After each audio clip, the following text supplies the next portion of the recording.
And And welcome to Story Untold. I'm Martin Bauman, and my guest today is one of the most beloved Kitchener Rangers of the past decade. Ben Fanelli is his name, and his story may be the ultimate comeback story. He was 16 and just a few games into his rookie season when he got hit into the metal stanchion holding the glass together behind his own net.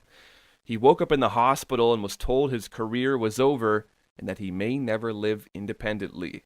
2 years later, he made it back to the OHL. He started a charity focused on concussion recovery, and he finished his career as captain of the Kitchener Rangers. And that's only the first chapter. Here's his story.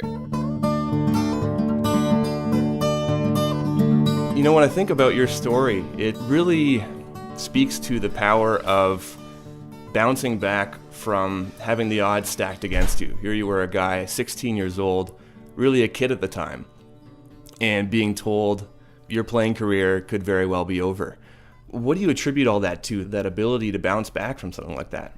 I like to keep things simple, and I would say that the biggest thing for me was at a young age I realized, like you said, the odds were in some ways stacked against me. And what I came to realize was that if and ever I was able to play the game of hockey again, it would have to be step by step and slowly chip away. And the concept I came to understand that gave me hope was that each day is an opportunity to bring yourself that much closer to whatever that goal is. And for me, it was playing sports again, getting back to school. And then after that was playing in the Ontario Hockey League again. And the way I approached the journey back was every day is an opportunity to build my odds up. So say it was very low to start with. Each day you can add 0.5%, and in the next day another 0.5%. And some days you're going to go back a little bit, but then the next day you keep adding on to that and try to raise those odds and raise your percentages of overcoming and reaching those goals. So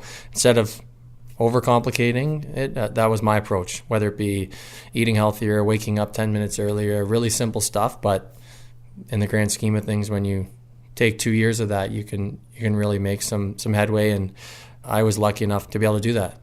Why don't we go back to the very start, before you remember the Rangers, just falling in love with the game.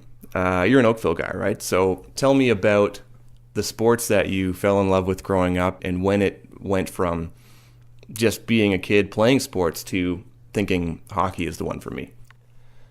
Well, when I grew up, I played pretty much every sport I could other than rugby, football, and baseball.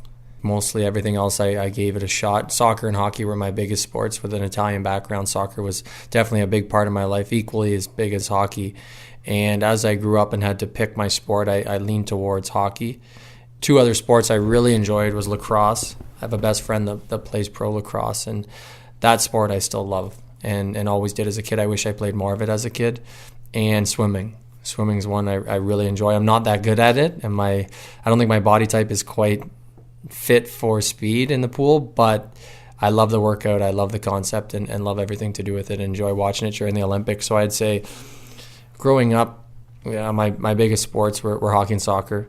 And beyond that, I owe it to my parents. I mean, I don't know how they were able to take me from school to sports to all over town too. So growing up, sports were a big part of my life, and the one thing I always look back now at is thanking my parents for giving me that opportunity. So the big thing was what sports brought into my life, and it's the camaraderie and the little things it teaches you. So yeah, I'd say every sport was, again, besides those three that I talked about, a bunch of those sports were a huge part of my life, and I think sport will always be, whether I'm playing, coaching, or whatnot, it'll always be a part of my life. You realize now just how many hours your parents put in driving you place to place, practice to practice. It really probably doesn't sink in until later on that you can actually appreciate it. 100%. And now that I'm at the age where I realize the sacrifices my parents made, I realize starting to at least realize more and more somewhat how this world works. And I always make sure I thank them. I think once a week I text my mom and dad and say, I can't believe you did what you did. You know, I think I'm busy with what I'm doing, and they had more on their plate and were still able to make time to take me to sport and sacrifice their time to do so. So, yeah, it's pretty amazing and lucky to have the parents that I do. So growing up in hockey, there were three teams in that formative time period that were dominant. There were the Devils, there were the Red Wings, and there were the Avalanche. That was kind of a time period where it was one of those three. was dominating. Were either of those a team of yours, or were you coming off the map in some other team? I grew up in a neighborhood in Oakville where there was a lot of Leaf fans. And growing up, I, of course, wanted to go against the grain. And my era was the Leafs and Senators was a huge rivalry. And I wanted to, again, go against the grain. So I ended up starting to like the Senators just because I wanted to cheer against the status quo. And it was exciting. And then the more I started to understand the game and then start to understand the leadership side of the game, I took a loving to Daniel Alfredsson, and they've been one of my favorite teams ever since. So I think growing up, the Sens were my team, and now ventured to a couple other teams where I have some best buddies playing, and I try to keep up with those teams as well. Where did the jersey number come from for you? It kind of started with Bobby Orr, but then, that meaning wasn't too important to me. That's kind of where I think it derived. But then after that, it was the fact that I tried to go for 4 in every sport I played and just continued on from there. So a little bit of meaning at the start from the famous 4 that Bobby Orr used to wear, but after that it was more or less the number that I really liked, and it was simple and stuck with me in most of the sports I could play. So somewhere down the line, hockey becomes the one that you want to focus on, and you discover that you're pretty good at it, and the Kitchener Rangers show some interest. What did you know, being from Oakville, about the Rangers and the city of Kitchener-Waterloo at the time? The one thing I knew from minor hockey was that it's very hard to get around in if you don't understand the area. So I think my mom and I got lost going to a tournament once, and so that's what I knew about Kitchener-Waterloo area. Coming up Highway 8, and you have the off ramps there. There's 3 of them, and I think first time we went the wrong one, second time, and third time was the charm that we finally picked the right one. So that I knew. Besides that, I didn't know much about the OHL, and I didn't really start to look into it till my draft year at 15 years old. In Oakville, the community is a little different, so we have a junior A team, but not a major junior team, so that hockey community is a little different. Hockey's not as talked about as it is in this community here. So I was never educated on it until I realized it was a potential for me, and that's when I started to learn about it. But before my draft year, I didn't know much about the OHL or the Rangers. What was that first training camp like for you, going from the unknown of sent off to a new city, you have new host family, and a whole bunch of new teammates and coaches? It was definitely overwhelming. For me too, I think, a little bit behind the 8 ball too with how the whole OHL thing worked. Again, I wasn't from an area and didn't know much about the Ontario Hockey League, so learning about how the game worked and the culture, it was overwhelming for sure. But you're so busy at training camp that you don't really have time to sit and feel sorry for yourself or really feel lost. You kind of just have to keep one foot in front of the other, keep moving forward, because if not, then you'll be headed back home, right? So that was my first taste of the real pressures of the game, and it was an amazing experience looking back. At the time, it was overwhelming, but you find a way through it, and it just makes you that much better. So yeah, it was a great experience. Met some individuals at camp too that didn't quite make the team, but lasting friendships. So yeah, it was a great experience. What was the most formative memory or moment from those early weeks and months leading up to that first season for you? I would say my first exhibition game in Kitchener was one of the biggest memories leading up to actually playing in the league in the real season. That was a big one. Also playing in an exhibition game in Brampton was a big memory as well, because I played there playing minor hockey, but the rink just has a whole different vibe when you're playing in the Ontario Hockey League. So that was an eye-opener and a great experience I was lucky enough to be a part of. And yeah, those were some memories before things got serious. Those were some memories I remember pretty well. And at the time, were you thinking NHL or bust already? Or what was your path in your mind of where you would be 5 years down the road?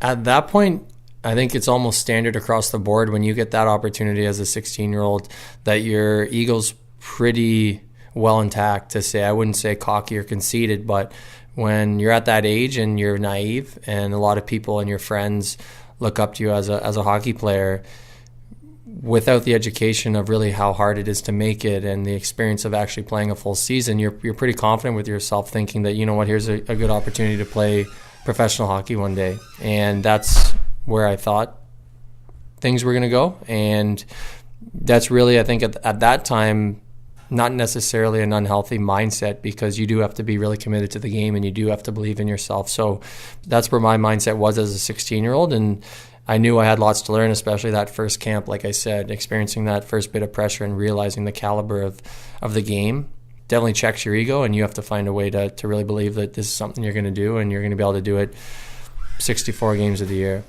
So at the time, your first rookie season with the Rangers, you're 16 years old, grade 10, 11, and you're soaking it in, enjoying your first experience in the league, and very early on in the season, things changed dramatically for you.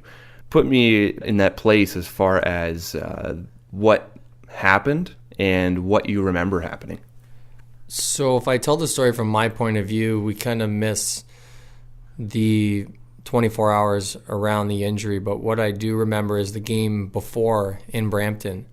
My parents came out to the game, and I remember Ryan Murphy and I were partners in the first period, and we had a bit of a rough start. And I remember Spotter came down to talk to us and called us out and said to, figure things out, or we wouldn't be playing the rest of the game.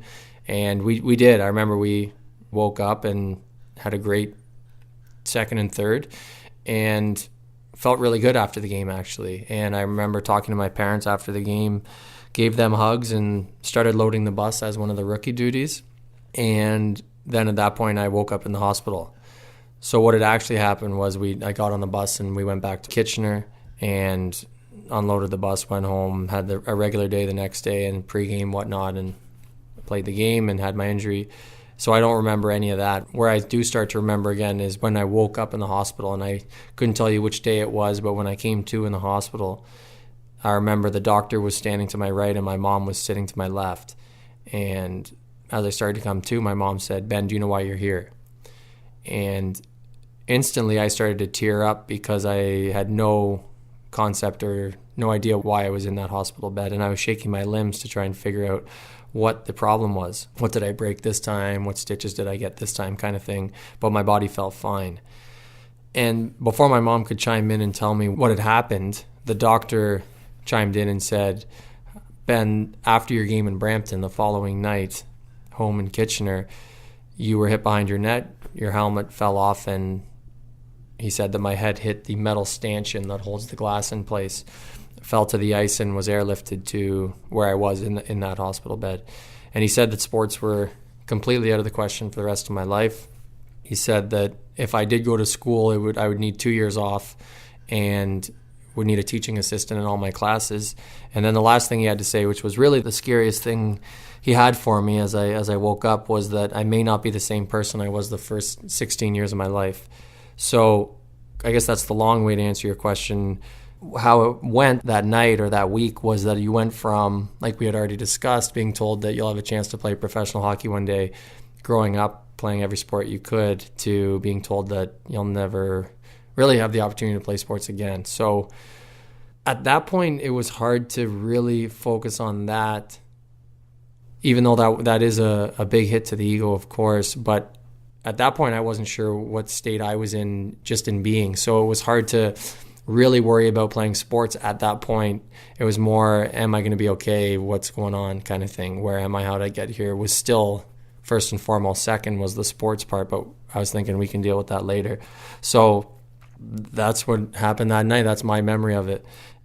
So you had a skull fracture, essentially. What were the x-rays showing as far as what happened to you and how bad it was? I won't go into too many details on the injury specifically, but yeah, there was my orbital bone was fractured just under my eye. And the injury itself, again, not to go into specifics, but was definitely a lot worse than a concussion and needed constant check-ins to make sure things were okay and I was stable. And long story short, a lot of ups and downs during that week. I don't remember all of them. But I was there Friday to Friday, and on my 7th day there, I was laying in the hospital bed, and the doctor came in and said, "Ben, we're going to do one more CAT scan and MRI and see how things look. And if things have cleared up, then you can head home and continue your recovery at home." And he said, if things haven't cleared up, we're going to have to do brain surgery. And at that point, he calmly walked out of the room, and nurses took his place and walked into the room and started prepping me for brain surgery and gluing beads on my head just in case the news wasn't what we wanted.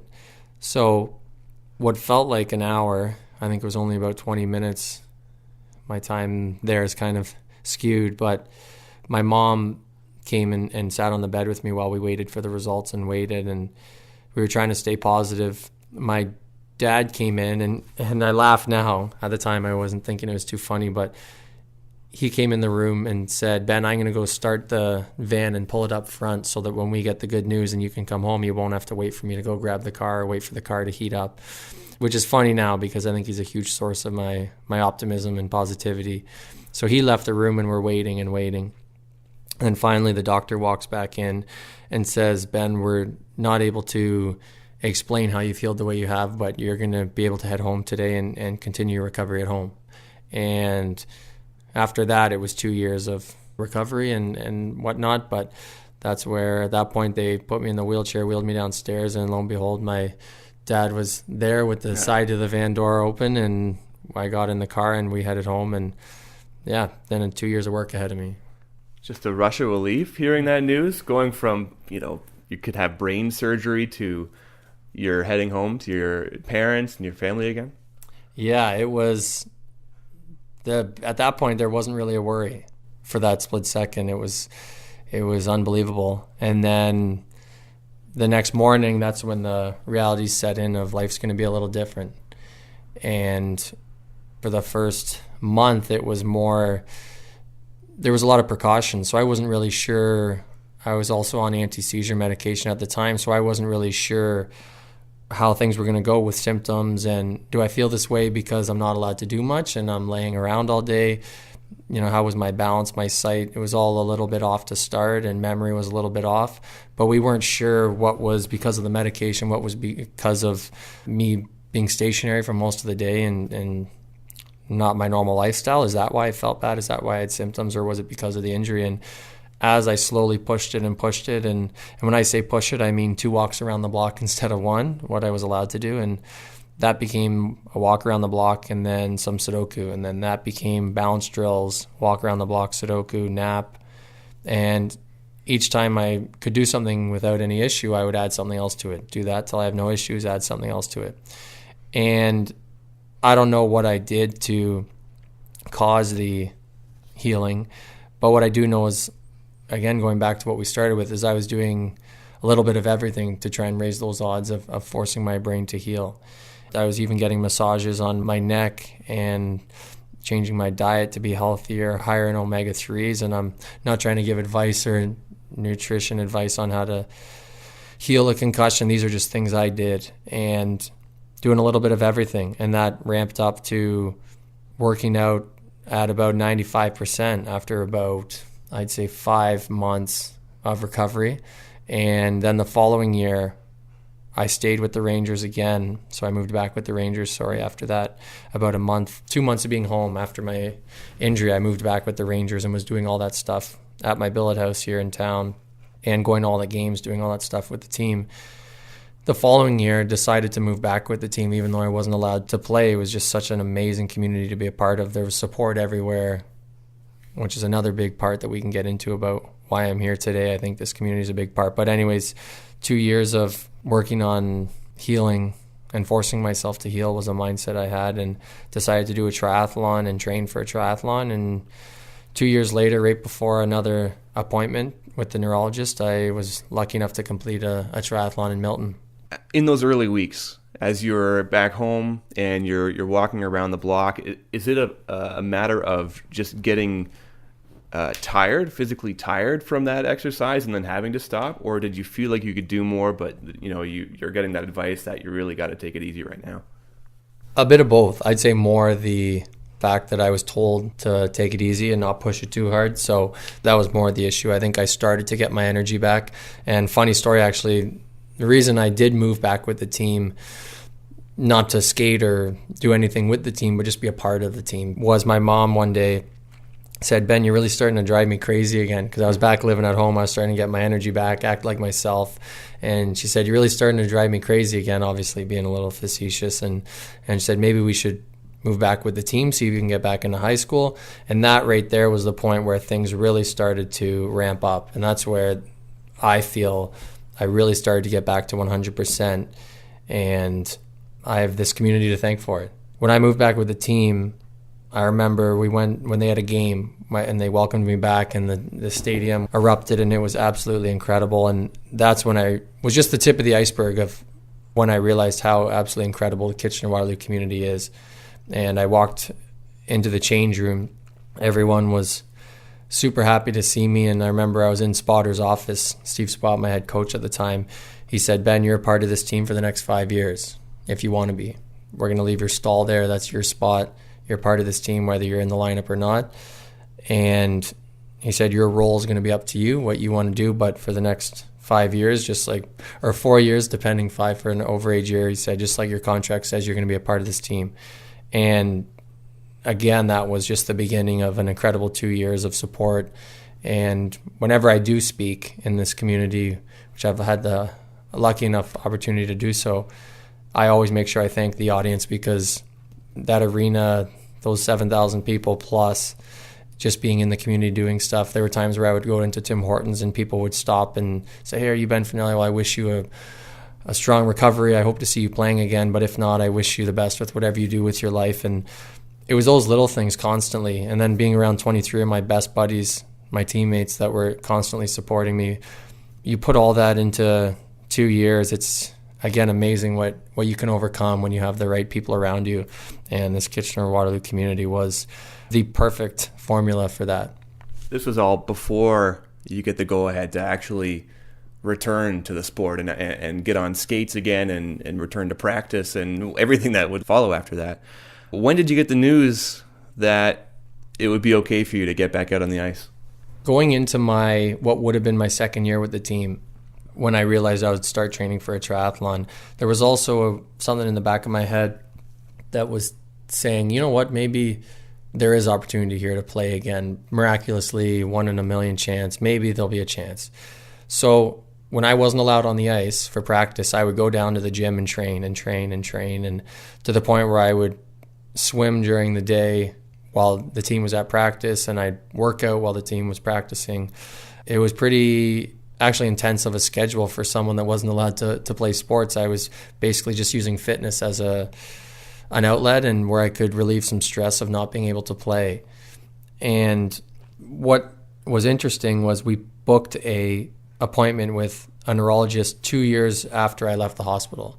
So I'd have those 2 years to work on recovering, and after those 2 years we would do a follow-up, and that was the date that I was working towards. Basically, I knew in my mind if there was any chance, that 1 in a million chance, it was at that meeting. I had basically a year to do everything and anything I could to force my brain to heal for that meeting. And again, keeping it simple, that was my mindset.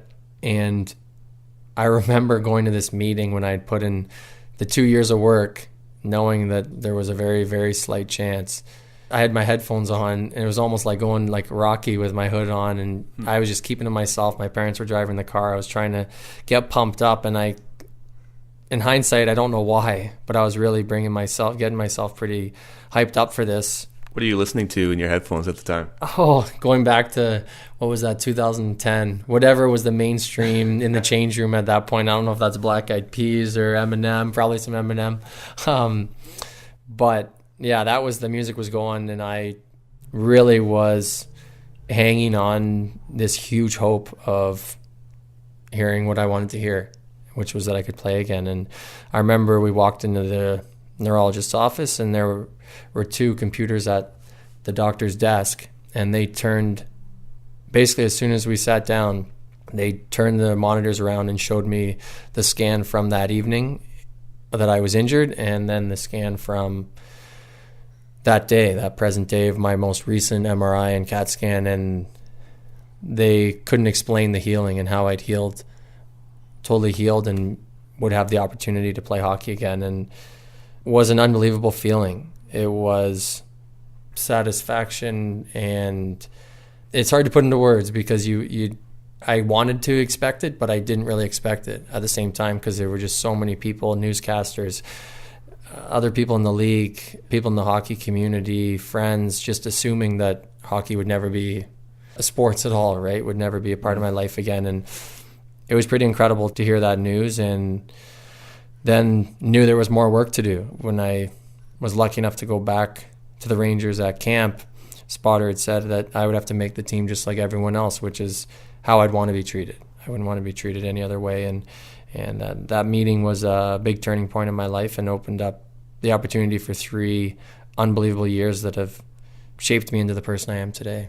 One of those early practices back when you're on skates again, you're close to the boards and Gabriel Landeskog comes over and gives you a little nudge. What was it like to see your teammates and to be around your teammates again? I mean, you spent time with them in that period when you were not be able to play, but to be able to be on the ice with them and have them joke around like it was old times again.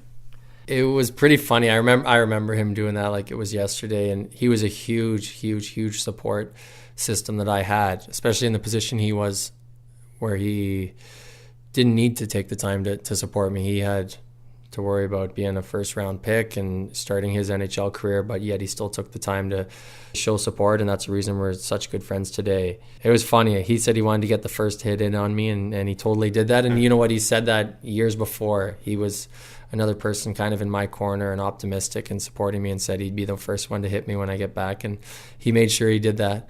The other thing was funny is that I was just so excited to be out there after the first drill. I was gassed for the first few practices. I'd just be flying around and then gassed for the next 3 quarters of practice. So it was very surreal for the first month of games. Every game that first month felt like a first game over again because it was so surreal. So pretty exciting first month. I mean, the excitement continued for the rest of my 3 years playing, but that first month was definitely something special. Speaking of those games, do you remember the first game back and the response from the odd, those 7,000 fans seeing you out there on the ice? That's one thing I for sure can't put into words. It was basically if you would put it as a metaphor of what this community is like, where everyone, honored me really, and it was an honorable experience to have a lot of people in that rink standing up cheering for me as I skated out. Was just a snapshot of this community. And when someone goes down in this community, when someone needs support in this community, everyone around them stands up and supports them. And I think that's what needs to be really focused on in that situation. Yes, it was amazing for me and felt really cool, and the words to describe it could go on for a long time, but I think the one thing to take into consideration or to focus on in that specific time was what you can accomplish when you have amazing support from amazing people. And that's what I look back and remember from that situation, was that those people are standing up, but they were at my back for the past 2 years. So I thank every single one there for that, and that's what I remember when I look back on it. Who were your biggest believers, the people that were in your corner as you were fighting to get back, and the people who were telling you, we'll see you back out there, even when the news that you had gotten wasn't so good? To be honest, for most of it, it was me. It was the voice in my head. The other ones would have been Ryan Murphy, Ben Thompson, Gabriel Landeskog, Charlie Dodaro, my close younger rookie buddies on the team, my first 16-year-old year.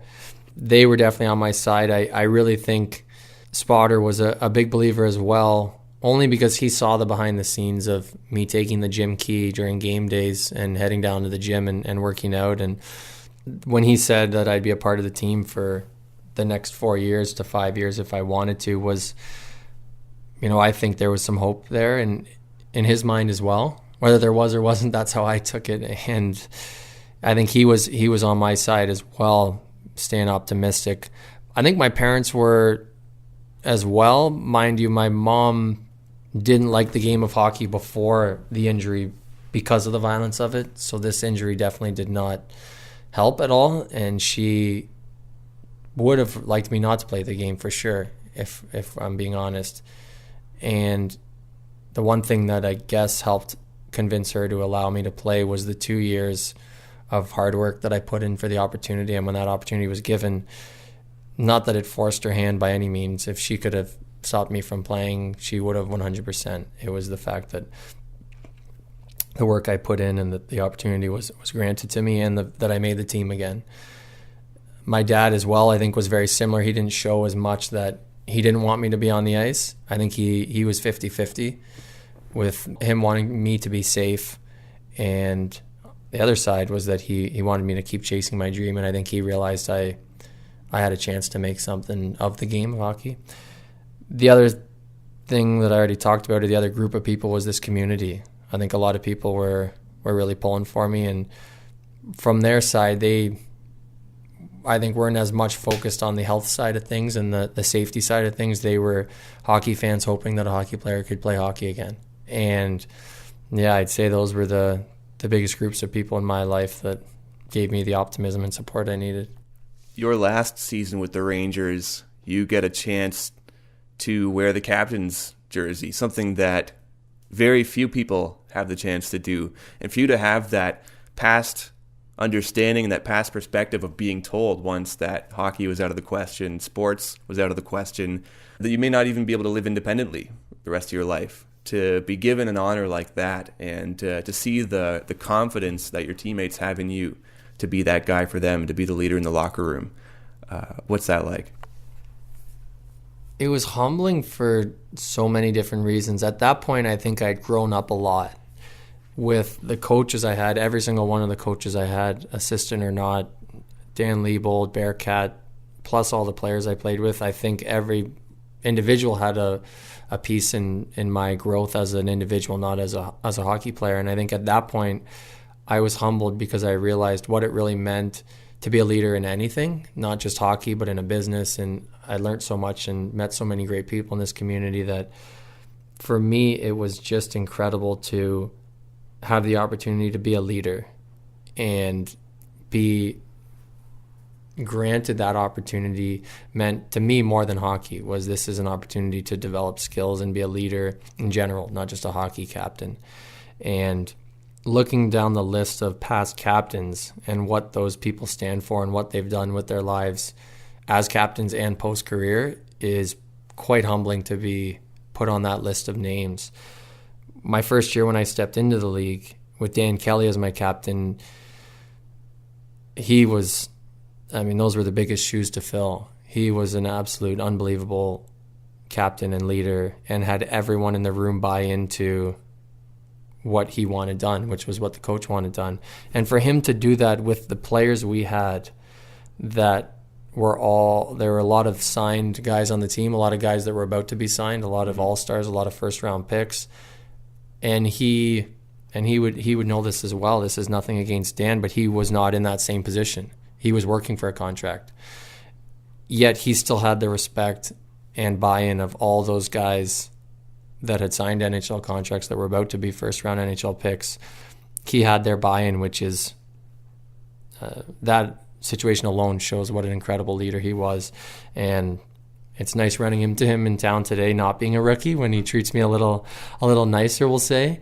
But that first year, his support for me and also his ability to razz me when I was still and caused me some issues when I was freshly out of the hospital and whatnot, treated me as if he wasn't soft with me and treated me as every other young guy on the team, and that was awesome. He made me really feel like I was a part of that team, whether I was playing on Friday nights or not. So again, long story short, he's an unbelievable guy, and I learned a lot from him that helped me be the captain I was.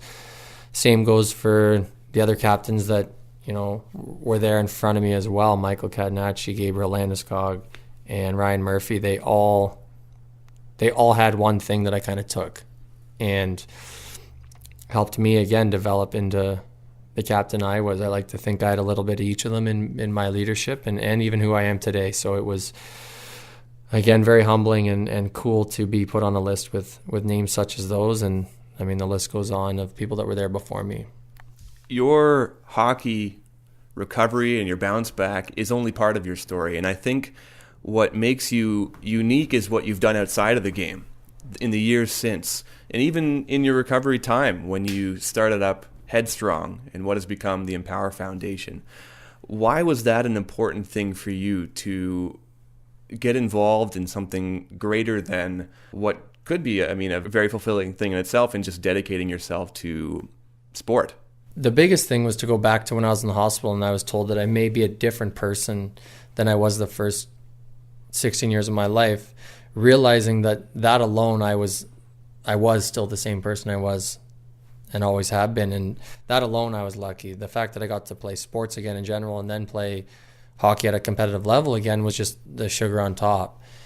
So realizing how lucky and blessed I was, I felt there was not an owing to people, but an opportunity to help other people receive that same opportunity if they are put in a situation similar to myself. Hopefully, or I hope no one ever is, which is hard to say. If there are ever other people in my situation, I hope to do everything in my power to give them the opportunity I had. And when I presented the opportunity to Spotter, he was on board right away, because I went in with a Word document, probably with a bunch of spelling mistakes. Yeah. It was one page and it was a concept of what I wanted to do, and he was on board right away and sent the document down to the office, and Michelle Fortin, who works for the Rangers, helped build Headstrong into what it was, and she's incredible herself, and EMPWR wouldn't be where it is if it wasn't for her starting the Headstrong program with me. And yeah, it was all really created to try and give other people the opportunity and support that I had. What has that been like for you to learn the inner workings of a nonprofit, and in the work that goes into maintaining one, in growing one, and also the reward and seeing people respond to it? It's really neat. I did not go into business at school, so to be able to learn hands-on another way with some of the social ventures I'm working on, but also this nonprofit, I'm really learning a lot. It's not as simple as it looks, for sure. There's a lot of moving pieces, a lot of important pieces, that being the individuals on the board and all the people that support. The other interesting thing I learned was you're only as good as, or a lot of times, or often with a nonprofit, without funds, it's hard to run a successful program. Not that it can't be done, but it's definitely very, very difficult if you don't have funds coming in, and substantial funds coming in, depending on the size and your goals of the nonprofit. So it's interesting to see different ways of engaging people to find support, whether that be monetary or human support. It's interesting, and you learn a lot, and you find ways around the issue of maybe not having as much funding as you'd hoped, and obviously setting goals to receive those types of funds. But you find ways to make things work when you don't have millions of dollars in capital to go do whatever you want. You find ways around that. You bring people on board that can give you value that you might not have on your own, and that's just what we've done with the EMPWR Foundation. There's a lot of well-connected, successful business people on the board from Toronto, doctors on our board, marketing gurus, and people in sport, past captains, past professional athletes. We have a doctoral team that helps with the research side of things. We have a professional athlete ambassador team as well. So you have all these moving pieces, and then on top of that, you have your board of directors. So long story short, a lot of moving pieces. You have to be able to improvise, work as a team, of course, and find a way. You have your end goal of what you want to do, and now it's about creating that map kind of as you go. There is no map to fix the concussion landscape. If there was, then we wouldn't be having this conversation about it, and EMPWR wouldn't be a thing. There's no map on how to or what to do when you have a concussion. So in the perfect world, our destination is the concussion is treated like a sprained ankle or a broken arm. Everyone knows what to do. We know the process. It's in 6 weeks you're back to, or 8 weeks, whatever it is, you're back to doing what you love to do. That's our end destination. Now we're creating the map to try and get there and trying to build the team to do so. One thing that you've mentioned continuously is community. This community specifically. You weren't originally from Kitchener-Waterloo area, Waterloo region, but you've stayed. You didn't have to either. What brings you back? Where to start? The thing that brings me back, I think, is the ability to be involved in something special. So going back a little bit to the hopes and dreams of playing in the National Hockey League, being a part of a team with 23 amazing individuals that you'll keep in touch with for the rest of your life.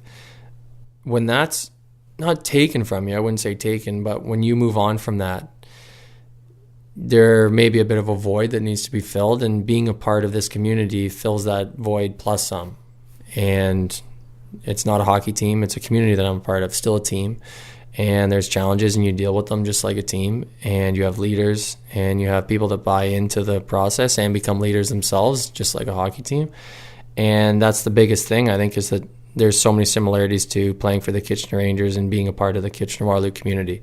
So it definitely fills that void. And now as I become older and have the ability to be a part of more organizations, I see the opportunity to now be somewhat of a leader in this community, and another humbling opportunity that I pride myself in and plan to do for a long time.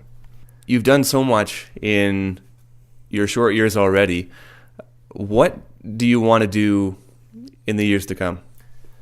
If I could say a dream come true, what I want to do in years to come is to create platforms or businesses where you can create money to put food on your table, but the real currency that you're achieving is helping other people. And I don't mean that to sound cliche or say what people want to hear.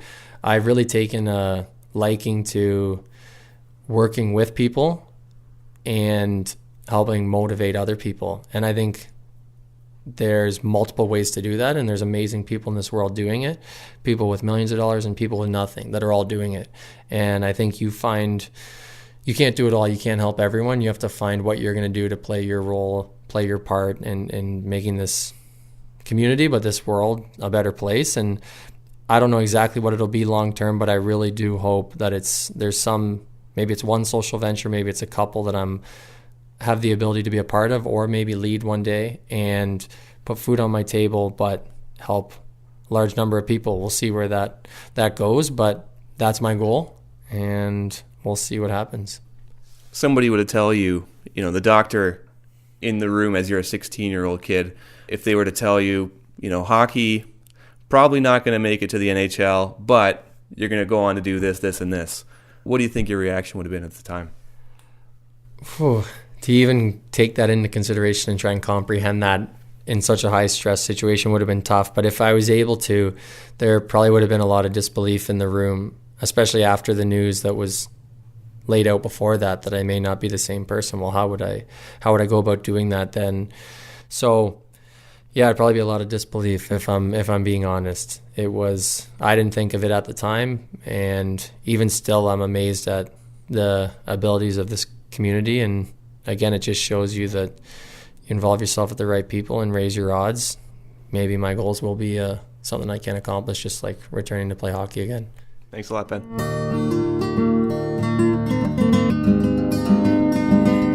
That's it for the show. Thanks for listening, and I hope you liked it. I went into that conversation a fan of Ben's and came out an even bigger fan. Really nice guy. If you want to know more about the EMPWR Foundation, head to EMPWR.ca. And if you like the show, it's on iTunes, Google Play, Stitcher, and Player.fm. Hit subscribe. There's more on the way. You can also do me a big favor by leaving a review or sharing it with someone else you think might like it. Theme music for the show is by Dr. Turtle off the album You I'll Ah. I'm Martin Baumann, and this was A Story Untold. See you next time.